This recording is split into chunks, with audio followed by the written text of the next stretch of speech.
Gonogi ini harusnya nggak ada masalah sih ya, karena memang pas belum kita menikah juga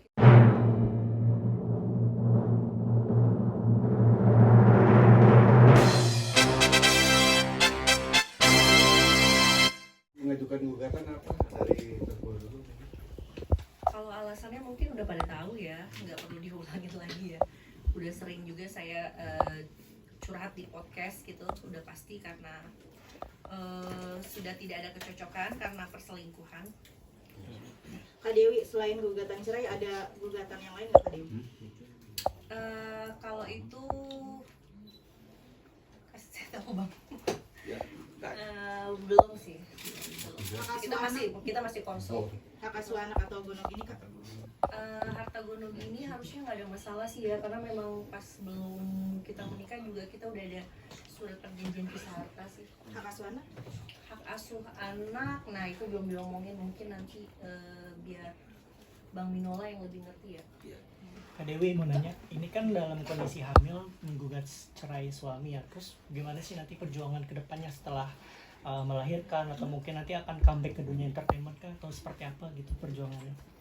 Perjuangannya yang pasti ya menjalani hidup aja, cuma bedanya sekarang kan tanpa suami ya, jadi sendiri, jadi single mom ya, lebih mungkin aku akan lebih semangat lagi buat kerja.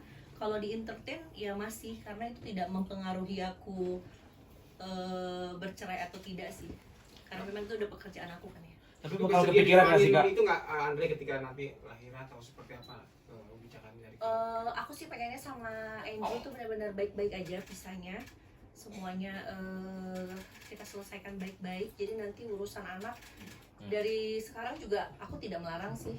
Jadi dia masih quality time juga kadang sama anakku. Kak Dewi kan sebelumnya katanya mau fokus lahiran dulu baru memikirkan gugatan. Tapi kenapa apa yang membuat Kak Dewi mempercepat istilahnya kayak gitu? Ya mungkin karena supaya statusnya jelas lebih enak kali ya, daripada ngegantung. Karena kalau untuk nunggu lahiran 2 bulan 3 bulan, 2 bulan lagi lumayan lama ya. Jadi biar enak juga ke saya dan ke Andrew-nya juga gitu. Andrew sendiri masih suka nemuin Kak Dewi? Enggak, aku udah nggak ada kontak lagi, cuma urusan anak aja lewat babysitter.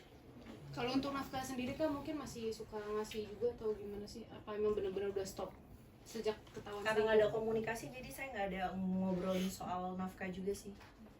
Ini dari Andrew-nya yang memutus komunikasi atau ada larangan dari Dari saya dulu, maksudnya biar statusnya ini kan jelas dulu. Saya kan lagi menggugat, memproses.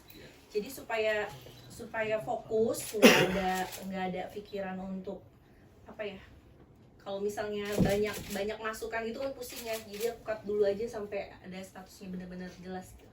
Apa karena takut luluh gitu Kak? Ya mungkin bisa jadi ya. Tapi dari Andrew-nya nggak ada kayak usaha buat jalin komunikasi bagaimana gitu Kak? Sudah tertutup. Udah tertutup. Paling melalui babysitter aja. Cuma disampaikan gitu aja berarti ya. Kak, tapi dari aku sendiri ada keinginan untuk mempertahankan nggak sih sebenarnya sebelum kakak memutuskan mau Dari siapa yang Dari Andrew sendiri ada Gimana? Ya jadi gini, itu juga pertanyaan yang saya ajukan ke Tengku pada waktu itu ya. Jadi saya untuk mewakili Dewi dengan menjawabnya. Jadi sesimpelnya seperti ini.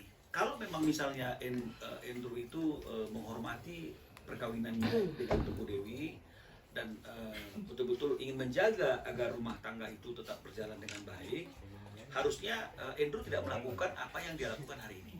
Ya, salah, oke, semua orang berbuat salah. Tapi kalau misalnya salahnya itu berulang-ulang dan salahnya itu hal yang sama terus-menerus selama hampir kurang lebih 11 tahun dalam rumah tangga ya. Kalau berumah tangga 7 tahun. 7 tahun 7 ya. tahun pacaran. Nah, 7 tahun berumah tangga. Ini kan membuat Teguh Dewi berpikir Andrew tidak sungguh-sungguh. Jadi kalau memang misalnya dalam lisannya dia mengatakan sungguh-sungguh ingin mempertahankan rumah tangganya, sungguh-sungguh menyayangi dan mencintai Tengku Dewi, sungguh-sungguh ingin memberikan segala sesuatunya untuk kepentingan anak dan istri, perbuatannya tidak menunjukkan hal seperti itu gitu. Karena kembali lagi Andrew melakukan kesalahan yang sama yang sudah lebih dari 2 kali dimaafkan oleh Tengku Dewi. Jadi dengan kondisi seperti itu ya kita harus mengartikan Andrew tidak sungguh-sungguh ingin mempertahankan rumah tangga. Itu juga yang membuat Teguh Dewi akhirnya sampai kepada pemikiran dia harus fokus untuk mengajukan gugatan perceraian, statusnya jelas. Karena kalau misalnya berulang-ulang ini nggak selesai-selesai, Dewi akan terus mendapatkan tekanan secara mental, terus kemudian akan menghadapi situasi yang sama seperti yang dialami hari ini, dan itu tidak baik buat kesehatan mentalnya, dan Dewi juga berhak untuk berbahagia. Saya kira seperti itu. Kak Dewi